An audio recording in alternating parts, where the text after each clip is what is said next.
Welcome, everybody, to version 2, the second episode of What in the World? A Global Conversation.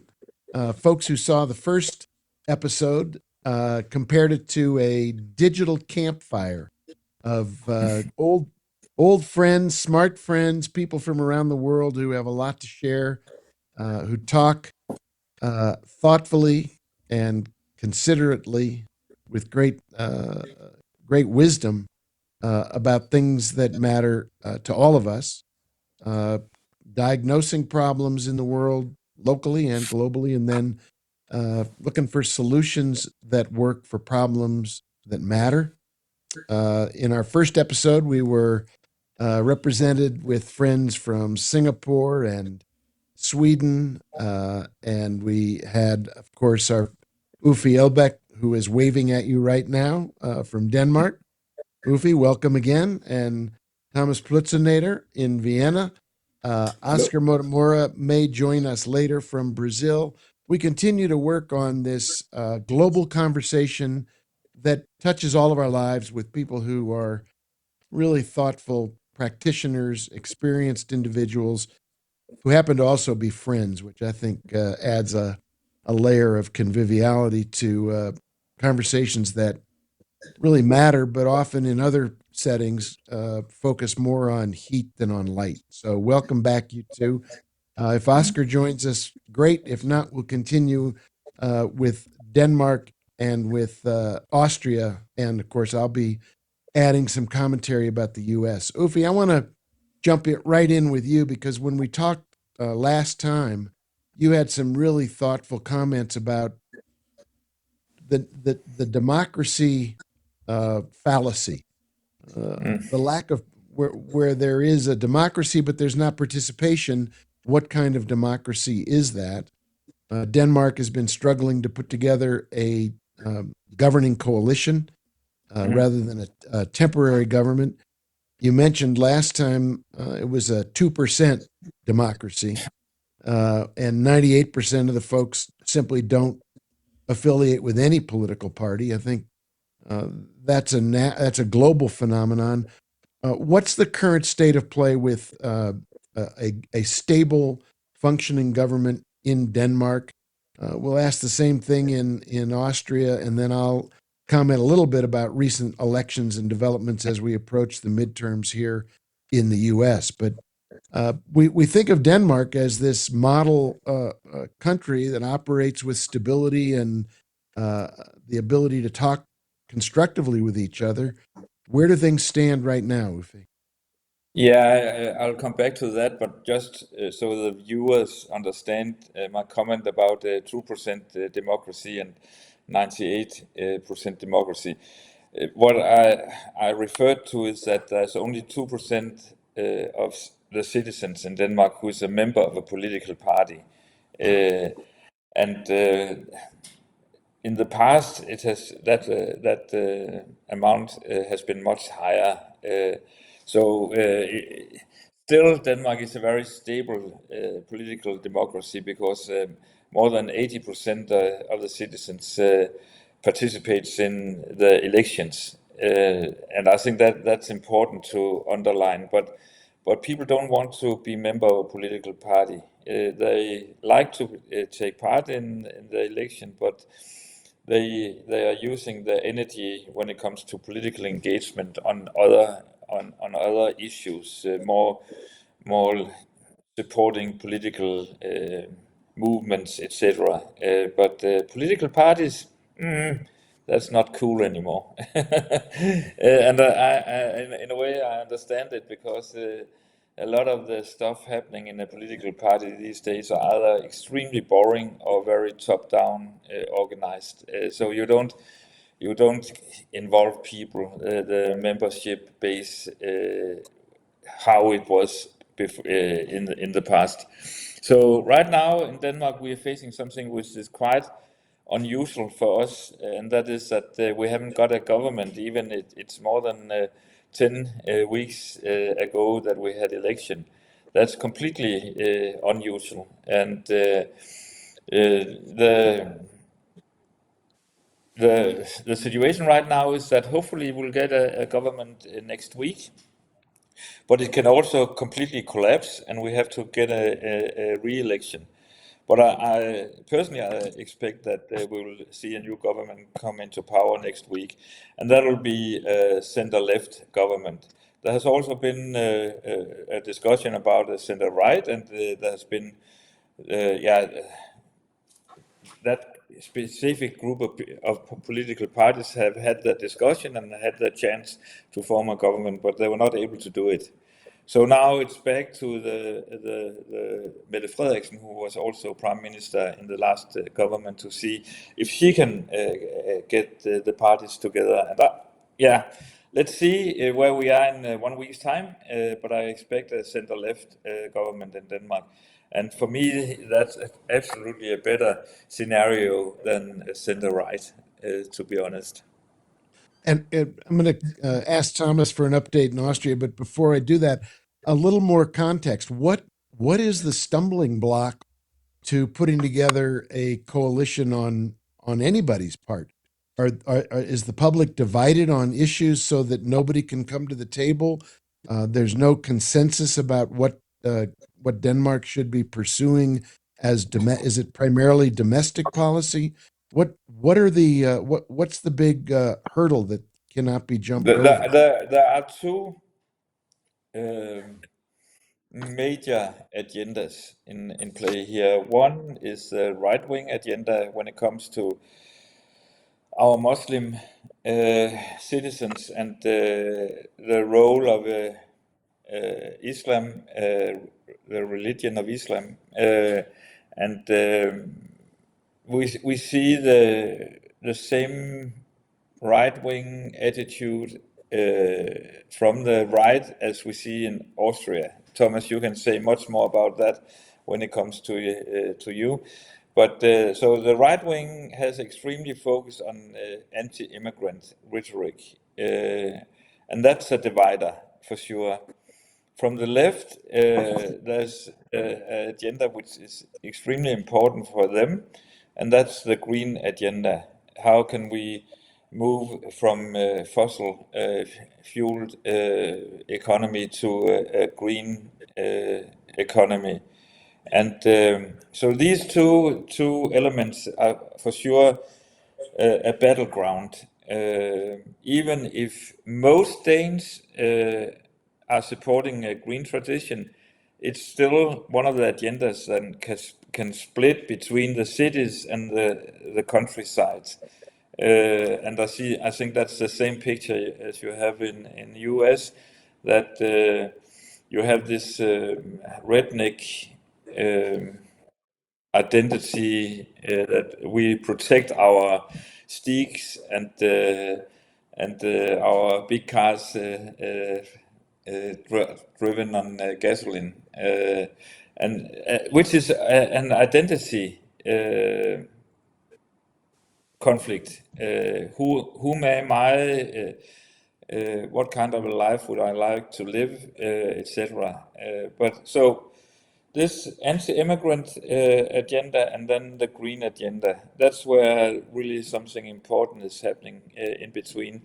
And then you could put all the stuff on top of that. But I think that's the identity points if you look into where the Danes would like to go, if that's Thomas, meaningful. yeah, Okay, that may I helps a ask lot. also just one more question on Denmark? Does the whole Greenland issue play a role in the forming of the government and the US desire for Greenland? Is that a topic at all? That's not something that divides the Danes. What has happened, and we talked a bit about it in our last conversation, is that the relationship to US is the worst on the. It is completely destroyed.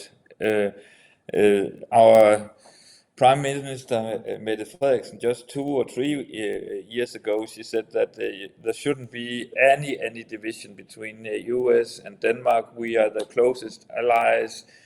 we were sending troops to the war in Afghanistan. If you compare to the loss of soldiers in Afghanistan, more Danes compared to our size, the amount of citizens we have, then Denmark, there were more Danes who were killed in the Afghanistan war than there was U.S. soldiers. So we have had an extremely long history and tradition to be very, very close to the US. That has completely changed, and that goes from the left to the right. It's only a small part of the ultra right that still dare to stand up besides Trump. Everyone is saying U.S. is not anymore our closest allies, and that is for sure extremely important change in the dynamic between Denmark and US, but that goes also between EU and US. I think that that covers cross European countries. There's this, we can't trust on US any longer. We can't trust the present government, and we can't understand why anyone actually would like to support Trump. And I had a very interesting conversation with a group of US tourists just 2 days ago here in Copenhagen. By chance, I had the possibility to have a talk with them, and I just asked them, so how do you see your own country right now? And what is good, what is bad? And then there was a older Jewish couple from California who said everything is fine, and I said okay. So what does that mean?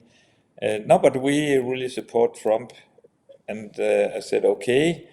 Why do you do that? And then the answer was, and I think that was very yes. For me, that was just an aha experience because they said because he's telling the truth. And for us sitting here in Denmark and know that Trump is telling completely lies whenever he wants, and you know that every time you are fact-checking his speeches, you can see that he's creating his own reality. And this they were actually a very sweet old Jewish couple, and they just had this understanding about the world and their own country and their own president, that he's telling the truth, completely the truth. And that was for me kind of this aha reflection and experience that, okay, Trump has been able to create his own reality, and his followers he can do whatever nearly.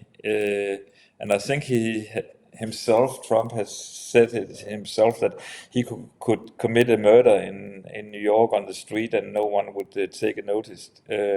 So there's something right now where our common reality is been weakened extremely, and that's for not only because of Trump, but it's because of what is happening with AI and with the people running Silicon Valley at the moment, seen from my perspective. So there's a lot of dynamic in play here.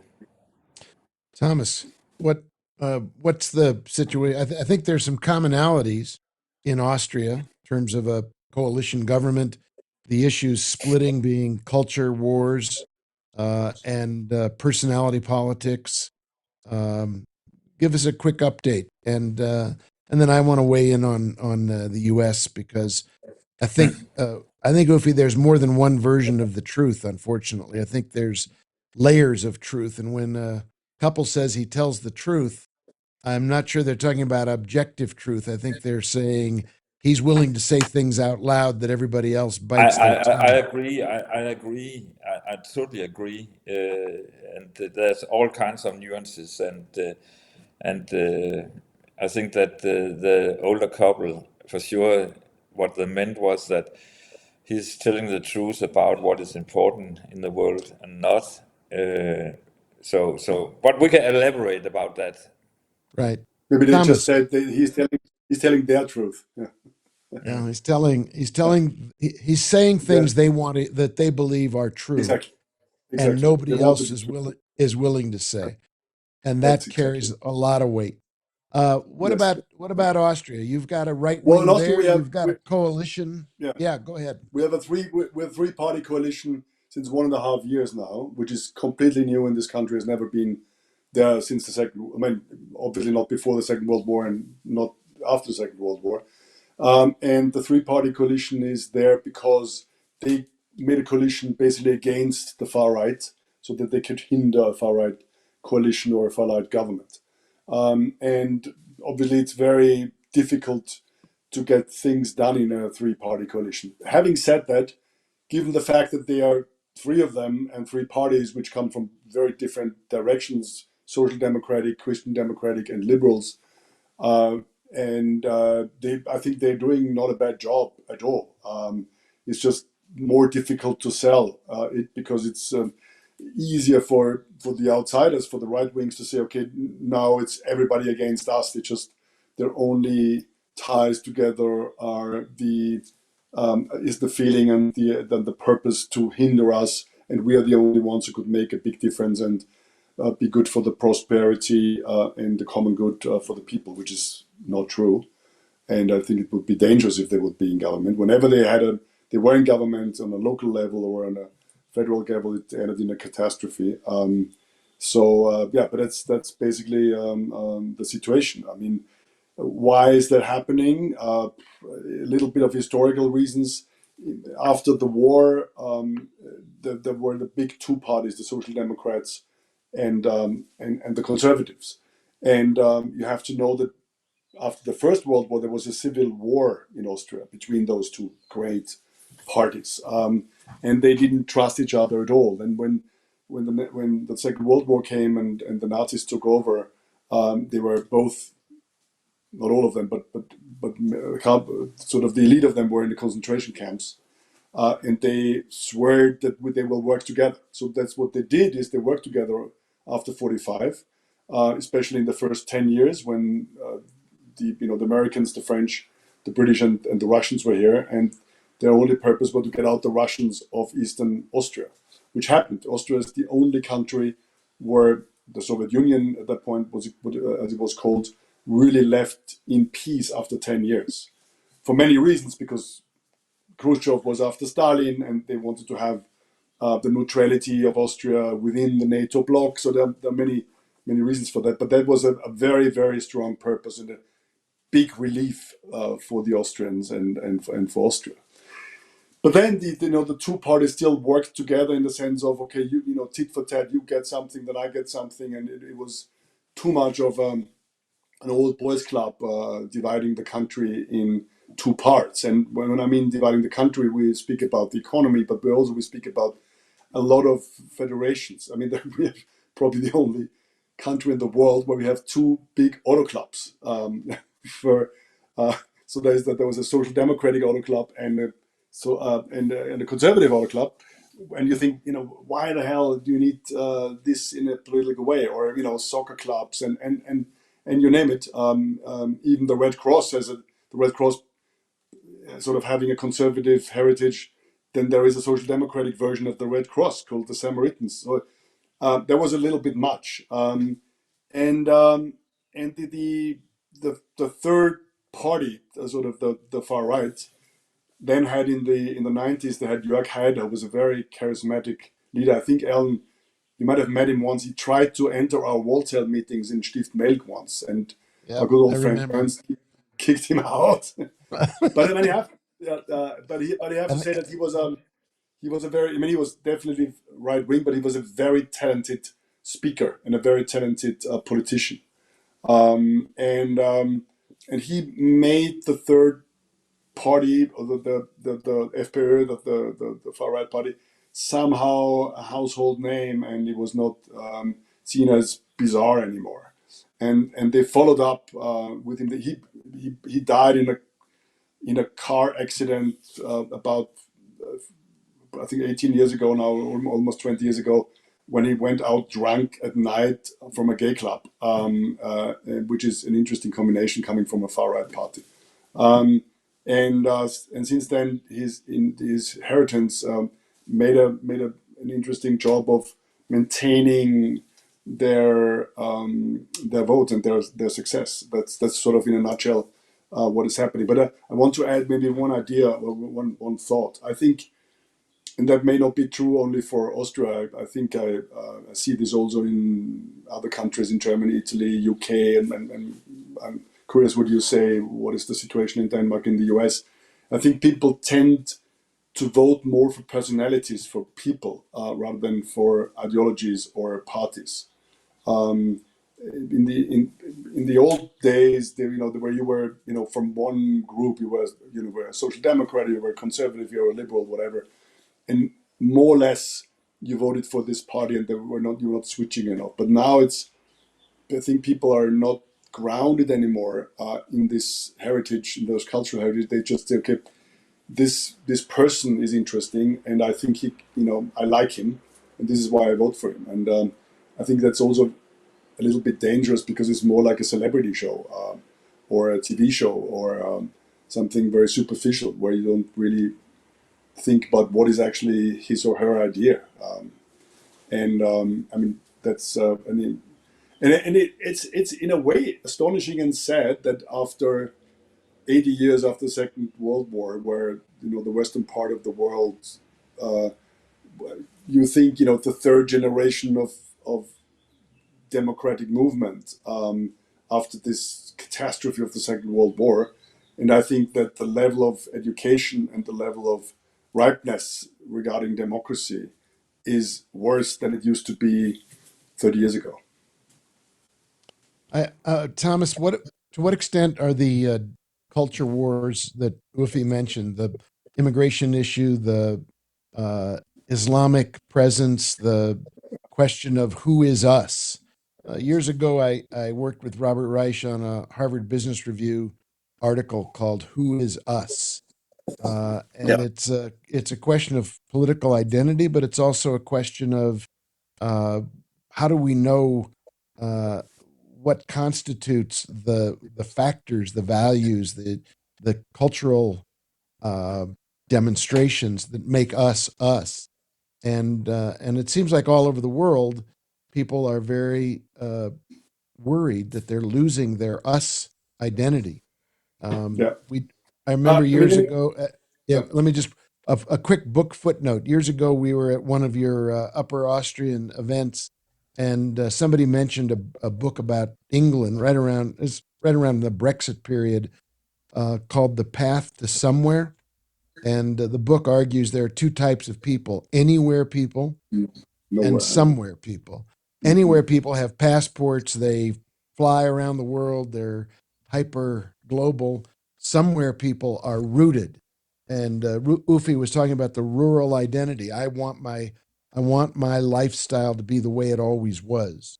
I don't Yeah. want outsiders changing the way I live, the way I worship. I think we're seeing in maybe the effort to keep the far right out of the government in Austria, and the argument about a coalition in Denmark, and certainly in identity politics in the United States. A lot of that is very much at work in people's voting patterns and in the divided nature of our society. I mean, immigration is definitely a huge and big issue, but we are now in a situation where everybody's against immigration, even the Greens, or the Social Democrats. Maybe in a different way, obviously, than the far right, but immigration is definitely a big issue. I think, in a way, it's ridiculous, as from a European perspective and from an American perspective, to be against immigration, because, especially in America, but also in Europe, I mean, immigration is there since the Roman Empire. And we're such a big, huge mix of cultures and people that's a little ridiculous. Having said that, obviously, maybe the cultures who were immigrating in the 60s, 70s, and 80s and 90s were closer. They were coming from Eastern Europe and Turkey and Afghanistan and Syria might be a little bit difficult more to integrate. I think the problem was not so much the fact that people were coming because we need people because of aging population, but the way that we were not able to integrate them in the right way. And I think you have to see both sides. You have to be willing to integrate, but you have to also open them and invite them, not only give them money or a job, but invite them to our clubs, to our games and football and celebrations and all this kind of thing. I think there was a very criticized quote of Thatcher once. She said, "The ultimate test is the cricket test." Once you like a cricket team in the UK, you integrate, rather than a football game from the country you came from. But you have to invite them to the cricket game and play with them cricket. Otherwise, they will not be able to even engage and be a fan of that. And then I think we were very bad in integrating these people. The big immigration waves in the 60s from the Czechs and even before from the Hungarians, and you could argue they were part of the Austrian-Hungarian Empire and so on. But if you look at the names of their kids had all very immediately Austrian names. They were even not teaching them their mother tongue, Hungarian. They were just trying very hard to make them Austrians immediately, and giving them names like Joseph and Hubert and you call whatever you want to call them.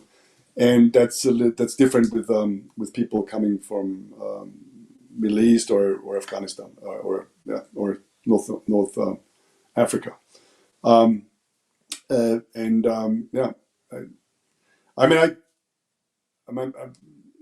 was involved in an integration of in a couple of things, but especially with one Iraqi student. I think I told this last time, and it's just not enough to give these people support. You really have to engage with them and try to really integrate them into the culture.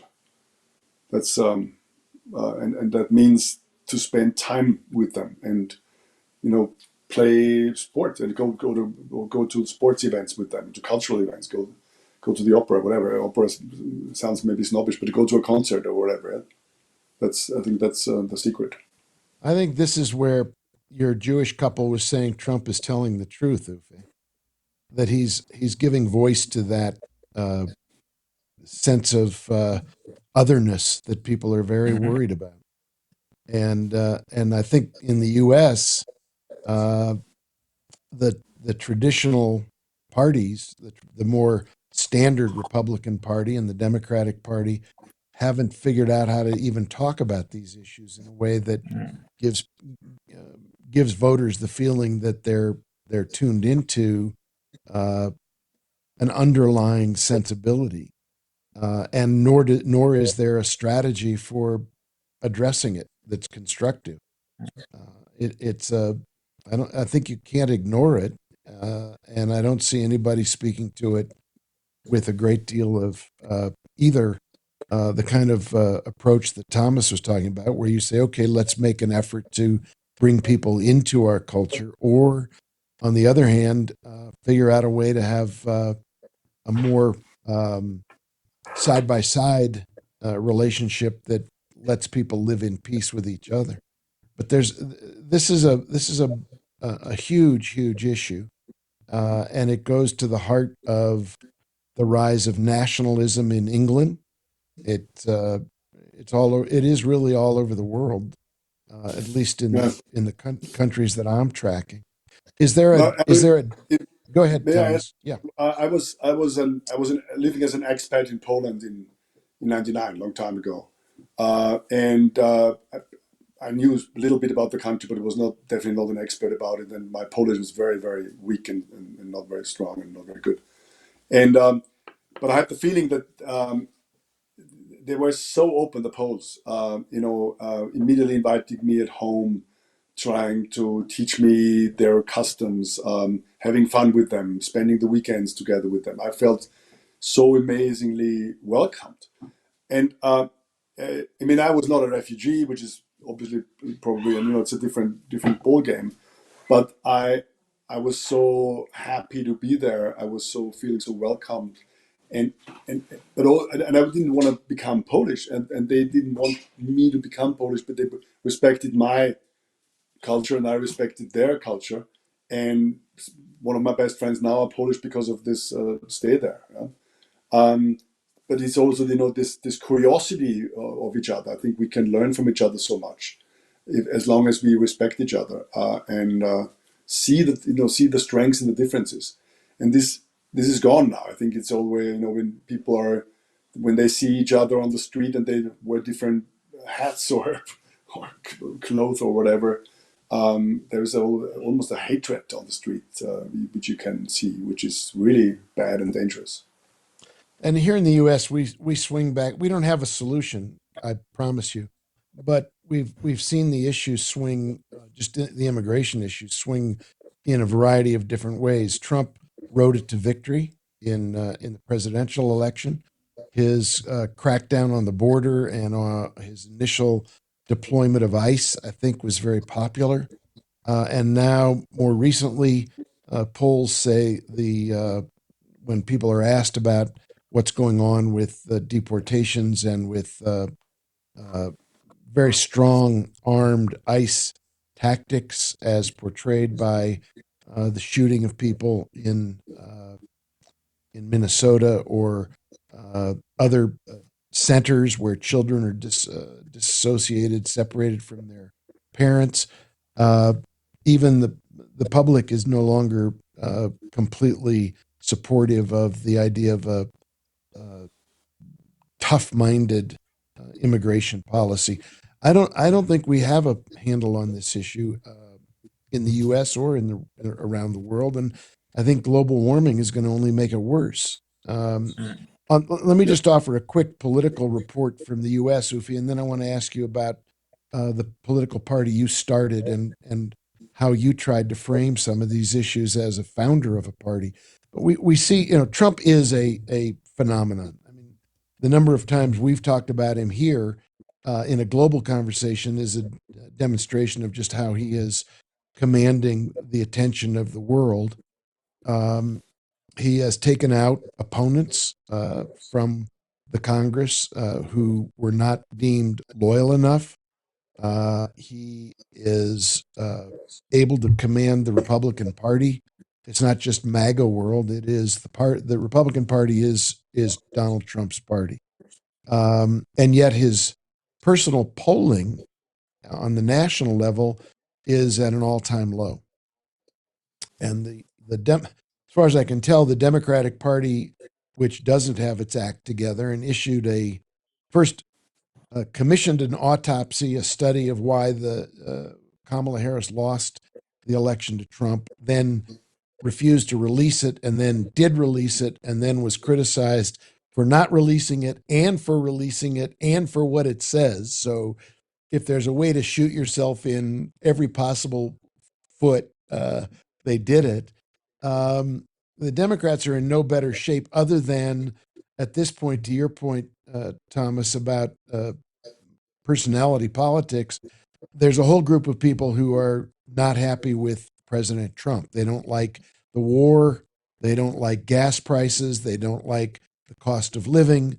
Um, a whole set of issues that are not specific to immigration, which, if you do a survey about the top 20 issues that people actually are worried about in the U.S., immigration isn't any longer at the top of the list. It's cost of living issues, it's healthcare issues, it's housing issues. The old dictum, it's the economy, stupid, is back on the front page. But Donald Trump is the largest political phenomenon in the United States, probably since Franklin Delano Roosevelt. And the Democrats have not figured out a way to address the truth, to your point, the truth that he's willing to speak. And this Texas Senate race is symbolic or emblematic of it. $120 million spent on a primary. We haven't talked about money politics, but that again is a huge part of what's going on in the American political scene, is the extent to which money is the denominator of what happens, as well as gerrymandering and changing who the electorate even can vote for. but $120 million spent in a Senate primary, and 8% of the eligible voters turned out. This is I don't care what party or any party you do or don't stand with, something is wrong here from a system level. So, Ufi, you started a political party. You found a way to bring people together in Denmark. It became the fastest growing political party in Danish history. That's too much. It did. It That's did. that, It's no, true. but that's true. We came in the first time we was running with 5% of the votes, and that was breaking news for a new party for sure. But before I talk about the alternative, and I would like to do that, I just have a comment on something you said, Alan, about the situation in the US. And you, again, seen from the outside, it's so difficult for me, us in Europe, to understand why the Democrats can't get their shit together, to be very frank. And you mentioned the report, the evaluation report they came out with just this week. And when you read it and you read about it, you think, what the fuck? If they should come out with an evaluation report, then it should be a report that they have thought it through and they come out with a conclusion. And it was full of mistakes and missing lines, and there was no conclusion. And on a symbolic level, it told everything about the situation with the Democratic Party. And I was in DC when the last election, Trump election, and of course everyone was among the people I was with was of course not in a shock about Trump was winning, because they have already accepted. There was actually a surprising lack of emotional reaction. It was like, okay, yeah, we're giving up feeling. And then, and I really couldn't understand why didn't Kamala Harris came through more successful than she did. And then the day after the election, I was sitting in a car with one of my really old good American friends from DC. And she was so depressed that she said, I have to get out in nature. So we took the car and drew outside DC and walked around along the river. And then on the way back to the city, there was this radio interview, or at least coverage. They covered Kamala Harris's first speech after the election. So it must have been 2 days after the election, whatever. And I was sitting in the car listening to Kamala Harris, and then I completely understood why people was not buying into her. And why? Because if I had been her, and it was the first time I addressed the public about the election, I would have said, this, I'm really sad about what had happened. And it's on me. I have made a mistake. And this is something we really, really have to look into, and we have to have a very serious conversation in our party, and we have to also talk about the tough issues. Why are there not more people in US that support our agenda, etc., etc.? She didn't say that. She came out with like a speech that you could have imagined a Hollywood producer have written. She talked about there will always be stars on the dark sky in night, and we just have to remember that blah blah blah blah. You had this feeling you were completely disconnected to the reality. It's like you're living in a strange bubble somewhere, either in DC or in LA or wherever you are, and no emotional strings towards ordinary people's lives, and what is important for them. And you could easily address that a lot of people feel insecure, and we take this reality and this experience deeply serious. But our answers are not like Trump, who thinks that will recreate a golden past. We have to create something that is sustainable and solid, whatever you could come up with. So in the car back to the city, it was completely clear for me that if the Democratic Party don't have this internal serious discussion with themselves, then they'll be still in trouble.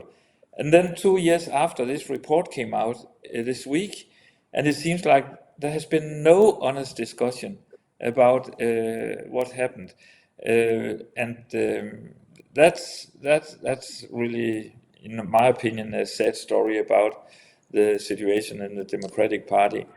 And It's I a know little, that again, I know that's not the full picture, and I know you yeah. see a new generation of really interesting democratic profiles coming up, which for me is very hopeful. But still, that there's no really serious uh, internal view about why did we ended up here. Seen It's a from little. abroad, yeah, you know much more about it, Alan. But seen from abroad, that was my take on it. You're not wrong. Although, um, you and I both have run for office and won, Mm, and we know what is different about being a candidate and an elected official than what's being a ordinary human being like Thomas is. Well, not that Thomas is ordinary, but Thomas is extraordinary. But I think it's what I would say is this, Ufi, about the Democratic Party. It's a mess. Um, it has been dissected and analyzed ad nauseum in the newspapers and in the media. I've got a clip file full of advice for the Democratic Party from all parts of the country and both mainstream and non-mainstream media. And I think the disconnect is the heart of the matter. The disconnect is in the political elite, the people who run the party. I was at one of the last things I got to do as mayor of Santa Fe was go to a Democratic mayor's conference in Cleveland, and the first speaker is at that event was Ken Martin, who is the DNC chair, and he got up and said, "I'm going to be candid with you. We did a survey. We asked people all over the United States, what's the one word that you identify with the Democratic Party?" Big, long pause for dramatic purpose. And the one word is weak. So we're gonna do something about it. Well, then I sat through a bunch of the meetings, and there was nobody on the podium was talking about what you do about it. So I started taking mayors one at a time into a private conference room and saying, "What do you think we should do about it?" And essentially, what they said was what you said, Ufi, which was we got to get back to what people care about. What do mm, people act? What are the working men and women? What are the members of labor unions? What are the people who are churchgoers? What are the people who are moms and dads and starting families? What do they care about in this country? And it's the same thing people everywhere care about, which is how do I keep a roof over my head? How do I put mm, food on the table? What do I do if my kid gets sick? What do I do to make sure that my kid inherits a better situation than I grew up in? And the Democratic Party has not found a way to actually get back to basics, and it continues to look foolish to provide material for people who dismiss the party to say, there they go again. They still haven't learned the lessons of the last elections. And I think that has to do with the disconnect between everyday, ordinary life that people are living in cities, and mayors tend to be closer to this than anybody else. Mayors feel it directly. When I was mayor of Santa Fe, I'd go to the supermarket. I thought I was shopping for groceries, but the other people in the supermarket thought it was a good chance to talk to the mayor about something they cared about. That's not something you get when you're in the U.S. Senate or the House. That is not the level of direct person-to-person conversation that comes about. And we have gotten so distant from our own people. Money is part of it. It's all buying media, buying television spots, and it's all attack. Make the other guy less desirable. It. I hear it over and over again, and it hurts. People say we're only voting for the lesser of two evils. That is a very sad commentary when your choices are perceived to be. I don't think either of or any of these candidates are particularly attractive or authentic, real, honest. So I'll just hold my nose and vote for whoever has the least bad profile. I think we are really, and you talked about this in our last visit, Ufi, and maybe we can come back to it when we reconvene. There has to be a rebuilding of the bases of trust and of connection, so that people believe that they're heard and that their voices are taken seriously, and that people will run for office or be executives in companies or be in the church or in religious leadership. The breakdown of institutions goes far beyond politics. It is a global sense of things falling apart that we used to be able to think we could count on.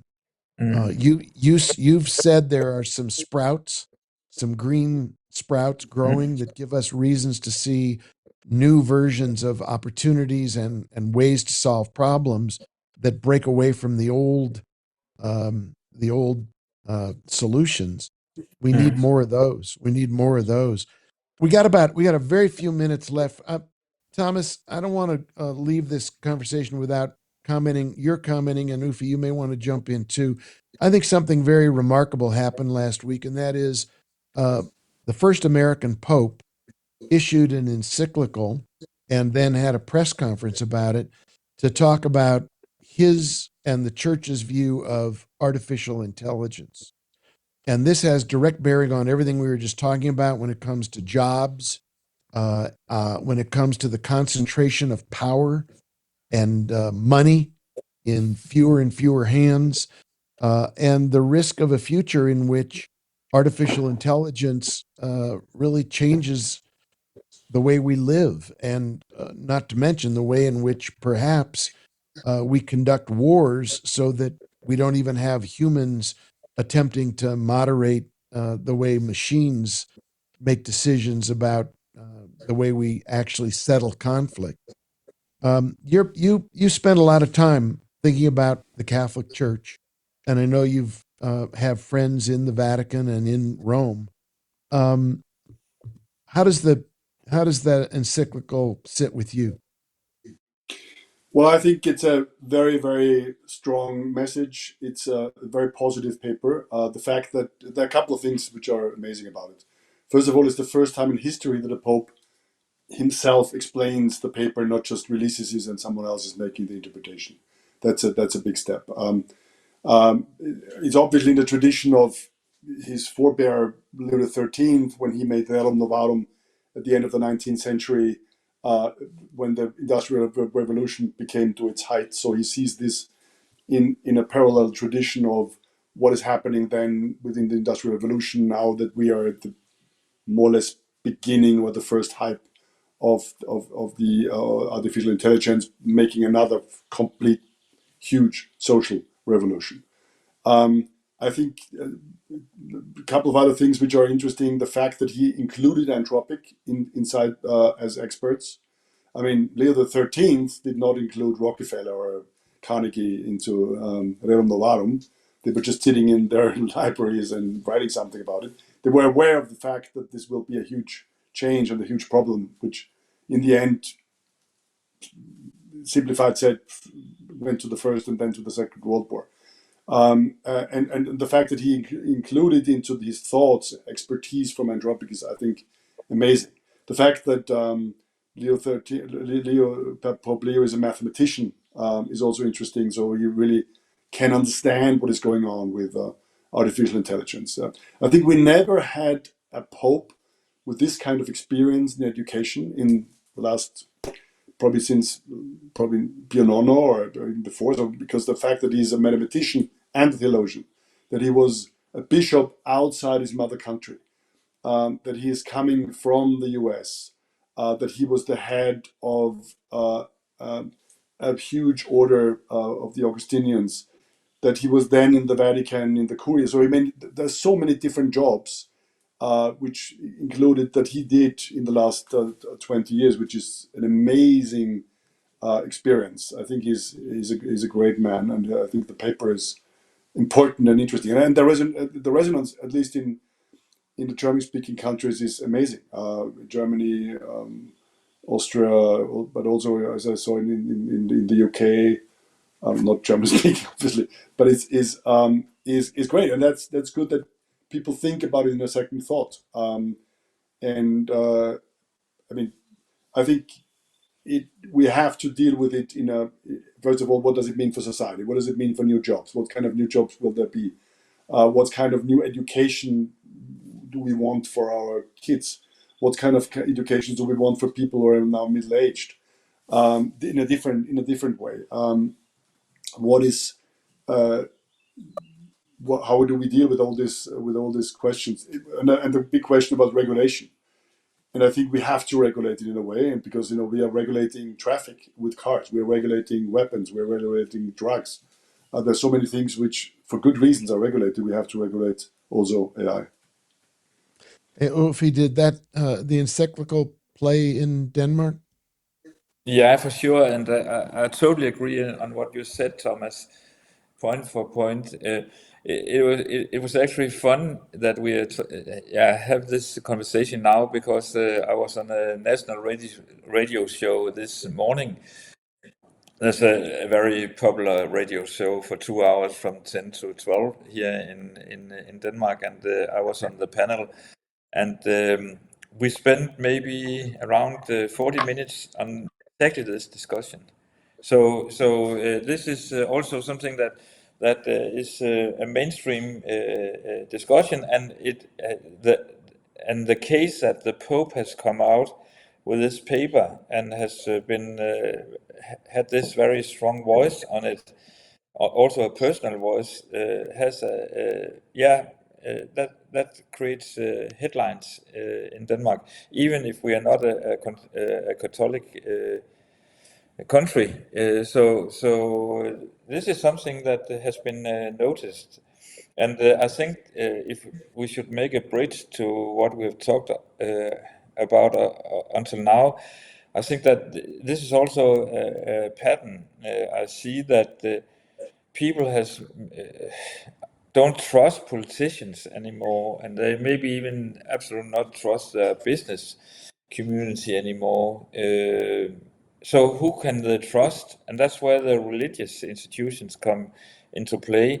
And I think that both this Pope, but also the last one, was able to actually to create an agenda. This one has been focusing on AI, but the last one create a really interesting discussion about climate change, and up to the COP meeting in Glasgow in 21.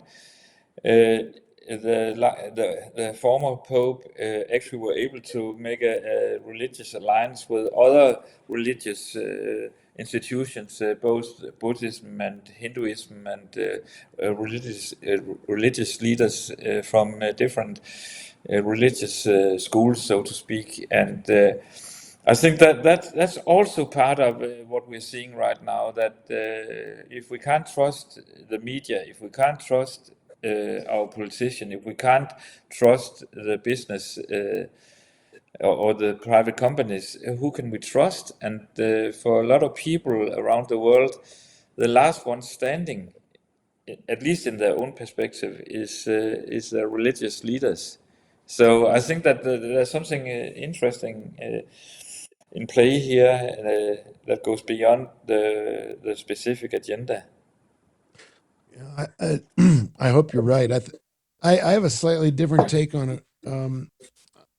I think it goes to what I was saying earlier, Ufe, about what you provided in our last discussion. I think Mm. people are desperate for solutions. I give the Yeah. Pope a huge amount of credit for asking the right questions. Back in my time as the Fast Company editor, we had a saying at all of our conferences, which was asking the right question is sometimes more important than thinking you've got the right answer, because the answers only come once you start asking the right question. So, the Mm. Pope and the infrastructure of his encyclical raises, I think, absolutely the right set of questions. And in some ways, like the political situation, we're watching traditional answers not suffice. Mm. The idea of retraining isn't going to get it done. Uh, if you think that people who lose their jobs because of AI are simply going to be retrained and have a new career, I think you're kidding yourself. I went through that when I worked in the Carter administration, and the Japanese auto industry ate the lunch of the American auto industry, and Carter put into legislation job retraining, which the United Auto Workers called burial insurance. Nobody believes that a middle aged person who's been displaced from their job by AI is going to be gainfully employed by going into a training program. Mm. So I think when we think about speaking truth, rebuilding trust, abandoning old conventional thinking that doesn't apply to the new world we're in, AI and the encyclical and the political parties lacking real creative problem solving is a huge opportunity. We're going to have new thinking that fits the moment we're in. Great Mm. Abraham Lincoln quote from the 1860s. We have to abandon old ways of thinking that don't apply to the new world that we're in. And so, Ufi, I know you've written a really creative book about ways that we're looking at new economic models. Mm. We've got to look. We've got to look at new regulatory possibilities, Thomas. I don't think the Industrial Revolution is even a good metaphor or a good comparable to what we're seeing with AI. The Industrial Revolution didn't wipe out every industry simultaneously. It was much more segmented. What we're seeing with AI is across the board uh, change to every possible business, industry, way of life that happens all at the same time, not gradual. And so I think we've got to have radical pragmatism about Mm. thinking differently. Thomas, just Mm. Yep. something on your Yeah, mind? may I add or maybe contradict to what one thing you said? I think when I speak about retraining or re-education, out of my sort of bread and butter job as a consultant, we go into companies and analyze them. And before we think about a solution or a strategy for the company or positioning, we are looking for what is the actual competence of the company. And if you are, for example, when we're working with a big food retailer, you would think, okay, there might, the competence is logistics and making a decision what kind of FMCG product will be the best in making a return of investment. And obviously that's a competence, but they also might have the competence of judging what kind of food is good for people, or they might have an interesting competence in real logistics at home, in the sense of how do you actually store your tomatoes and your milk and you name it, whatever. And that's something, sometimes there is competence within people and companies which are not on the forehand, which are not sort of so frankly on the sort of on the obvious side. So I'll give you an example. If you think about someone who is making the decision for credits in a bank. So this is a man or woman who speaks with a lot of people since many years, probably making say, okay, what is your household income? Where do you spend it? How many kids do you have? What is your lifestyle? And you want a credit for $200,000, and no, you cannot afford it, or you can afford it. And this is a classical example where AI will substitute this job immediately, because it's much easier with AI. But the competence of this man or woman is maybe something else, because he knows what the fear of these people are. He knows what they really want. He knows what their kind of lifestyle questions are. He knows how much they engage with the next generation or with the elderlies, which is much more difficult for AI to discover, because AI is very bad in making a decision. And if you say, okay, actually your competence is something else than number crunching, but let's use this competence for creating a new job. That's what I meant in not retraining an automaker into a cyclist or something like that, or I don't know what the old way was, but say, okay, what is your human competence AI cannot do or cannot decide? Or where AI amplifies your knowledge and your competence and make it even better what you do. It's not that easy. Could I add? Could Yeah, I add sorry. on Yeah. that, Thomas? Because time is for sure running out. But Yeah, actually, maybe the auto car makers should go back to be a cyclist. yeah. And I think that we need much more people on bikes than we need people in cars anyway. It's true, Alan, that you just mentioned the book I just came out with in UK, Doubts, Hope and Action, and I think that for me, that book was kind of a journey going from extremely doubt about where we're heading, and luckily it ended up on a positive note. But I was actually not sure about it when I started writing the book. But that's a totally other story. But something underlined, Thomas, was the role of education, and that could be a topic in itself. How can we create a new learning environment and a new educational understanding? But that's a huge topic, but an important topic. I think I, we have th- to rethink education as a whole. I mean, with Yeah, AI, that's a big game changer. Yeah. I yeah, think you could make an inventory of the categories that need to be reimagined, uh, starting with education, but also civic education. Uh, hmm, and what does it mean to be a participant in your own community? And if we can't solve everything at the national level, what can we do at the local level? hmm, I saw in my time in the mayor's office, 8 years, people live, Tip O'Neill said, all politics is local. And hmm, if you really want to create positive change, you can do it in your own community. One thing that may come about because of AI is some form of, in the United States, a guaranteed income. And I became part of a global or a national network of mayors who endorsed some form of a guaranteed income for people who met a test, an income test, an education test, a family test. Um, Richard Nixon almost created a guaranteed income when he was president. hmm. And now it's all these years later, maybe it'll be AI that gets us to talk about a different kind of an approach to providing people with an income safety net that lets them take care of their families. So Yeah, yeah, crisis, change, dramatic change, fundamental change, dramatic failure can become the basis for rethinking things, and hopefully we'll be able to take that up in our next conversation. Yeah. Thank you, both of you, for chiming in on these issues. Thank you.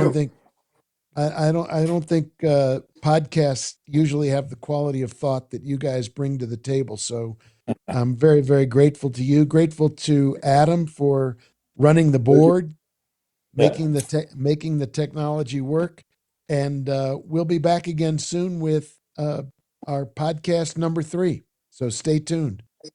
Thank you. Thanks, everybody. Have a good day.